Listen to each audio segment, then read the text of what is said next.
Boa tarde, turma. Como vocês estão?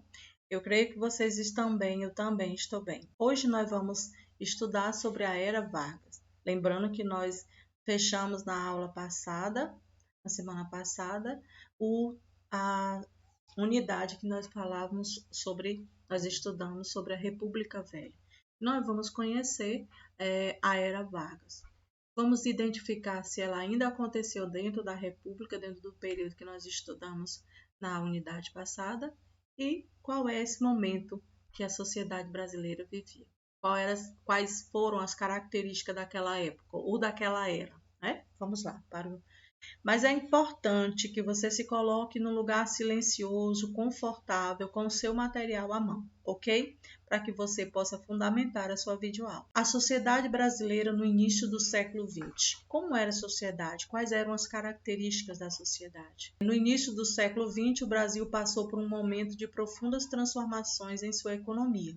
Houve o crescimento das indústrias, e aí vocês já podem sublinhar, crescimento das indústrias. Os donos dessas indústrias estavam descontentes com a política econômica do governo federal. Por que eles estavam descontentes? Porque privilegiava os grandes produtores de café. Lembrando que no final nós vimos que houve um período em que o café era a atividade econômica de maior peso, de maior crescimento, onde o país se tornou um dos maiores produtores de café. Daí o governo federal privilegiar os grandes produtores. Assim como os cafeicultores, os industriais também queriam receber incentivos do governo, como a criação de regras que dificultasse a importação de produtos industrializados. Vamos lá para a divisão da nossa sociedade naquela época. A sociedade urbana estava dividindo de que forma? Havia os ex-escravizados, havia também os operários. Os escravizados, após mais de 3 décadas de abolição da escravidão no Brasil, os ex-escravizados e seus descendentes continuavam sendo discriminados. Durante toda a Primeira República, nenhuma política pública foi adotada para combater o problema da discriminação. Assim como no campo, geralmente eles exerciam trabalhos de baixa remuneração nos centros urbanos. Ou seja, a situação dos escravos ou dos ex-escravos, porque a abolição já havia acabado, mas naquele momento o governo federal não havia instituído nenhuma política pública que desse a esses ex-escravizados a condição de ter cidadania, desde que seja no campo profissional. Mesmo no campo profissional não havia uma igualdade de direito, não havia uma cidadania igualitária para todos. Havia uma diferenciação, ou seja, os ex-escravizados ainda passavam e sofriam por discriminação. Havia também os operários. No início do século XX, os imigrantes que viviam nas cidades brasileiras trabalhavam principalmente no comércio e como operários. Eles tiveram um papel importante na luta por melhores condições de trabalho na fábrica, que naquela época eram bastante precárias. Também se organizavam para reivindicar, por exemplo, salários melhores, diminuição da jornada de trabalho e férias. E aí, os operários, nós tínhamos como operários naquela época os imigrantes. Os imigrantes, na sua grande maioria, trabalhavam ou no comércio ou eram operários. E justamente por conta das ideias europeias que eles traziam com eles começaram a se organizar e a reivindicar por melhores condições de trabalho, a diminuição da jornada, trabalho e férias tinham que haver.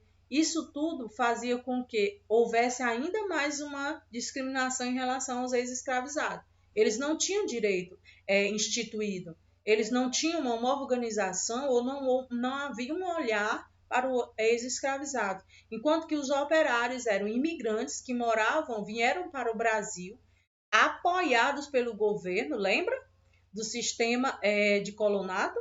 Eles vieram para o Brasil apoiados pelo governo e eles tinham uma diferenciação. Eles trabalhavam ou no comércio ou eram operários em grandes obras. E eles já tinham ideias ideológicas que eles traziam dos lugares de onde eles viviam, de onde eles moravam, dando a eles também uma condição de reivindicar por melhor salário, porque eles já traziam no bojo ideais de mudança, não é?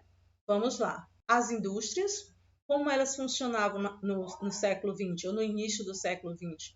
No Brasil, no século XX, houve um crescimento de atividades industriais. Os industriais, muitos deles de origem imigrante, olha só, buscavam incentivo do governo para fazer suas empresas crescerem e, consequentemente, ampliar seus lucros. Com o crescimento da industrialização no país, aos poucos esse grupo se tornou cada vez mais influente na sociedade brasileira.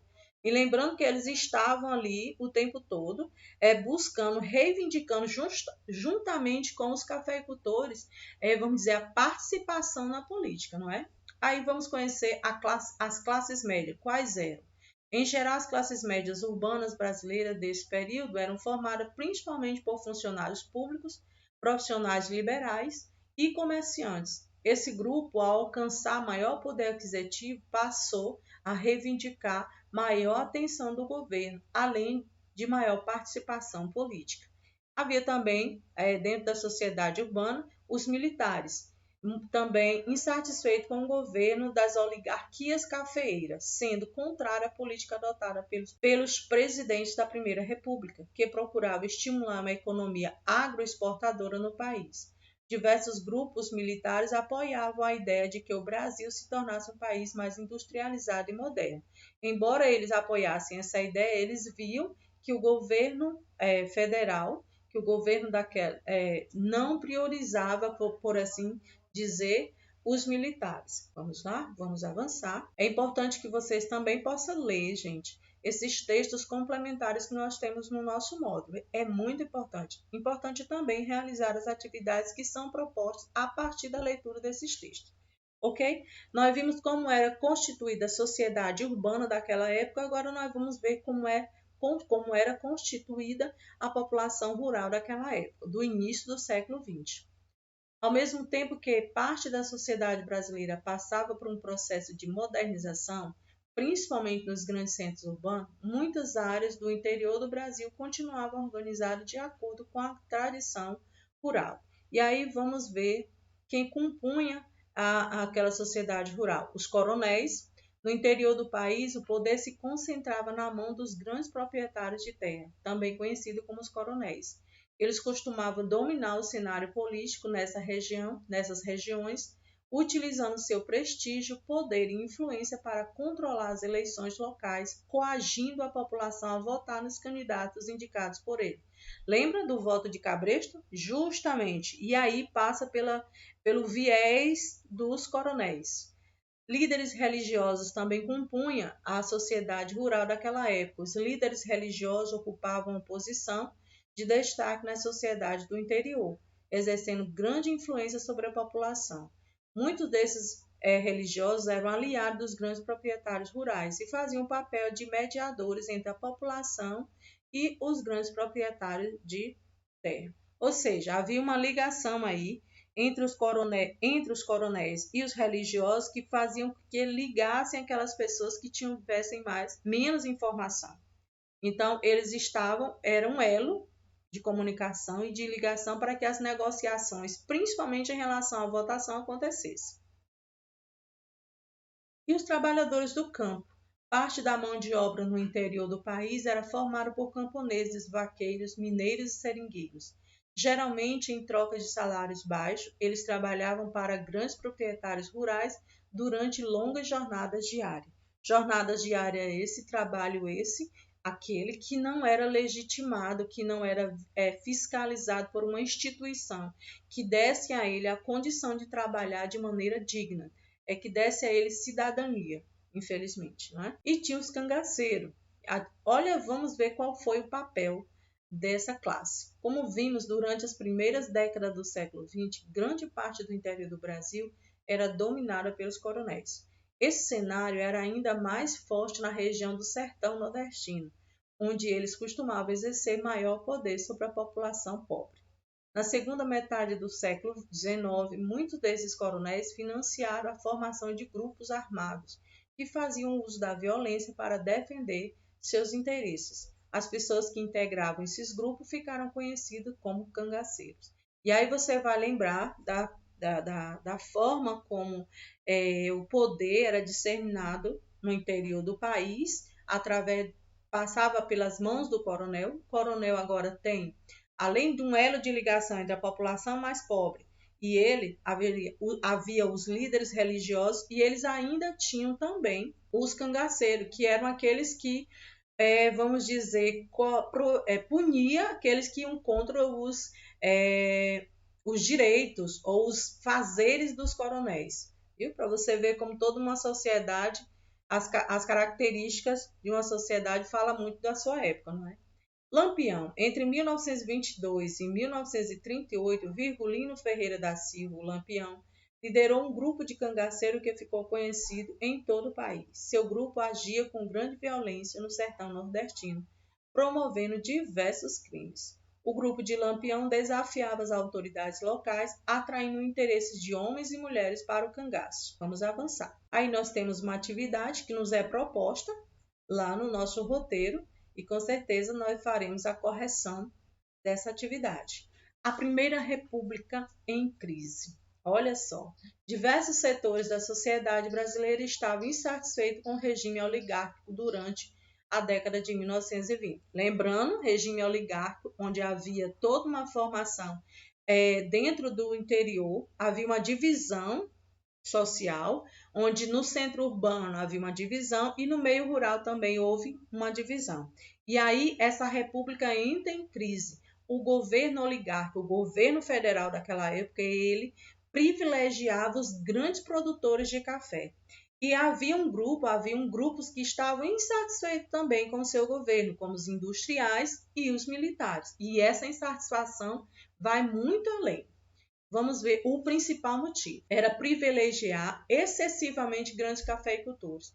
Além disso, havia um problema de corrupção e grande insatisfação com o sistema eleitoral brasileiro, constante acusado de fraude. E aí nós vamos lembrar do voto de Cabresto, não é? Da política dos governadores, da política do café com leite. Nós vamos relembrar de todos esses, vamos dizer, atos políticos, tá certo? E aí o tenentismo, na primeira metade da década de 1920, diversas revoltas foram organizadas por oficiais do Exército. E aí nós vamos ver os militares se mobilizando em busca dos seus direitos. As principais revoltas ocorreram entre os anos de 1922 e 1924 e ficaram conhecidas como tenentismo. O maior objetivo desse movimento era promover reforma nas instituições republicanas, principalmente por meio da centralização do poder e do fortalecimento do nacionalismo. Vamos lá, vamos avançar. A Coluna Prestes. A Coluna Prestes foi outro importante movimento de contestação ao governo oligárquico. O movimento, formado por uma maior parte da população, ou maior parte dos militares de médio e baixo escalão, teve início nas rebeliões tenentistas ocorridas em 1924 no Rio Grande do Sul e em São Paulo. Sob o comando do capitão Luiz Carlos Prestes, o movimento reuniu entre 800 e 1.500 pessoas em uma grande marcha pelo interior do Brasil, percorrendo mais de 24 mil quilômetros entre os anos de 1925 e 1927. Ou seja, a insatisfação do governo vai mobilizando as classes sociais daquela época. Os militares, dentro do grupo do tenentismo, onde há movimentos de insatisfação com o governo. Essas marchas tinham o objetivo de estimular outras unidades militares do país a também se revoltarem e a se juntarem ao movimento para, assim, retirar o presidente Arthur Bernardes de seu cargo e assumir o poder político do Brasil. Mesmo tendo um forte sentimento nacionalista, o movimento não tinha um projeto revolucionário, mas sim um desejo de transformar o país, livrando-o da corrupção e das antigas práticas políticas por meio das reformas constitucionais. Ou seja, embora o movimento tenentista eles tivesse uma mobilização bem maior e a Coluna Prestes percorreu vários locais, eles não tinham, vamos dizer, uma base forte para que aquele movimento desse ele voz e vez dentro do governo. E acabou que, por não ter essa base forte, as pessoas acabaram se dispersando. Não foi, vamos por assim dizer, não foi tão significativo. Teve o seu significado, mas não alcançou aquilo que realmente poderia ter alcançado. Os efeitos da crise de 1929 no Brasil.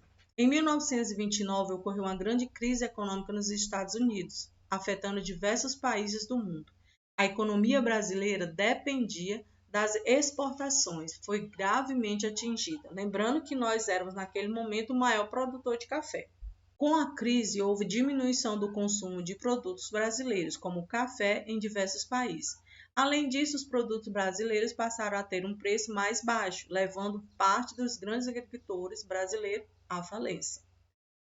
Esse processo acelerou a crise do poder que ocorria no Brasil, contribuindo para o enfraquecimento ainda mais das oligarquias cafeeiras que controlavam o poder político no Brasil. E aí, com a crise de 29, que afeta diretamente o Brasil, a oligarquia cafeeira ela também entra em crise, porque ela controlava a política do país através da política dos governadores, da política do café com leite, do voto de cabresto e tudo mais. Mas eles foram perdendo todo esse poder por conta da crise de 1929. Ok, turma? Então vamos lá. O fim da Primeira República. No contexto da crise política brasileira, em 1929, houve um grande desentendimento entre as oligarquias paulista e mineira, ou seja, entre aqueles políticos que praticavam a política do café com leite. Como vimos, o acordo existente entre esses grupos, conhecido como política do café com leite, era de que ambos se revezassem ao lançar um candidato à presidência da República. Assim, o presidente paulista, Washington Luiz, deveria apoiar um político mineiro para as eleições presidenciais que ocorreriam em 1930. Porém, contrariando o acordo, ele indicou o paulista Júlio Prestes como candidato. E olha só o início de uma desavença de uma política que percorreu por décadas no Brasil. Dessa maneira, a oligarquia mineira rompeu com a oligarquia paulista e formou a Aliança Liberal. Ao se aliar às oligarquias do Rio Grande do Sul e da Paraíba, essa aliança lançou um candidato à presidência, o gaúcho Getúlio Vargas, tendo como vice o paraibano João Pessoa. Diversos setores descontentes com a antiga política promovida pelas oligarquias cafeeiras passaram a apoiar a Aliança Liberal. Porém, em 1930, Júlio Prestes venceu a eleição. E olha só, com o fim daquela política do café com leite, onde eles se revezavam no poder, e aí há uma criação de um novo grupo, a Aliança Liberal. E a Aliança Liberal vai ser formada por aqueles que estavam insatisfeitos com a política da época. Após a vitória do candidato paulista, membros da Aliança Liberal passaram a contestar o resultado das eleições, acusando a ocorrência de fraudes. Poucos meses depois, em julho de 1930, João Pessoa foi assassinado, agravando ainda mais a situação. Membros da aliança acusaram a oposição pela morte do político, causando forte comoção popular. Além disso, usaram o assassinato como justificativa para articular um golpe contra o governo. Vamos avançar. Assim, após unir grande parte dos militares brasileiros em torno da causa, o golpe foi iniciado. Esse movimento armado ficou conhecido como Revolução de 1930. Houve confronto em alguns estados do país, como Rio Grande do Sul, Minas Gerais e Pará. Porém, rapidamente os revoltosos conseguiram a vitória. E em 3 de novembro, o presidente Washington Luiz foi deposto e Getúlio Vargas assumiu o poder. E aí dá início à Era Vargas, ou a um governo provisório que antecede a Era Vargas. Após assumir o governo, Getúlio Vargas adotou diversas medidas para centralizar o poder em suas mãos, como o fechamento do Congresso Nacional, a suspensão da Constituição de 1891 e a substituição dos governadores estaduais por interventores federais, com exceção do governador de Minas Gerais. Essas medidas desagradaram principalmente a oligarquia paulista, que não aceitou os interventores indicados por Getúlio Vargas e passou a defender maior autonomia para o Estado, além de exigir uma política econômica que favorecesse seus interesses. E aí, meus queridos, eu convido vocês a fazer uma leitura desse título, A Revolução Constitucionalista. e realizar as atividades que estão propostas no nosso roteiro. Eu espero que vocês tenham gostado da nossa aula, espero que vocês tenham entendido o conteúdo também e que possam realizar as atividades com êxito. Beijos e até a próxima!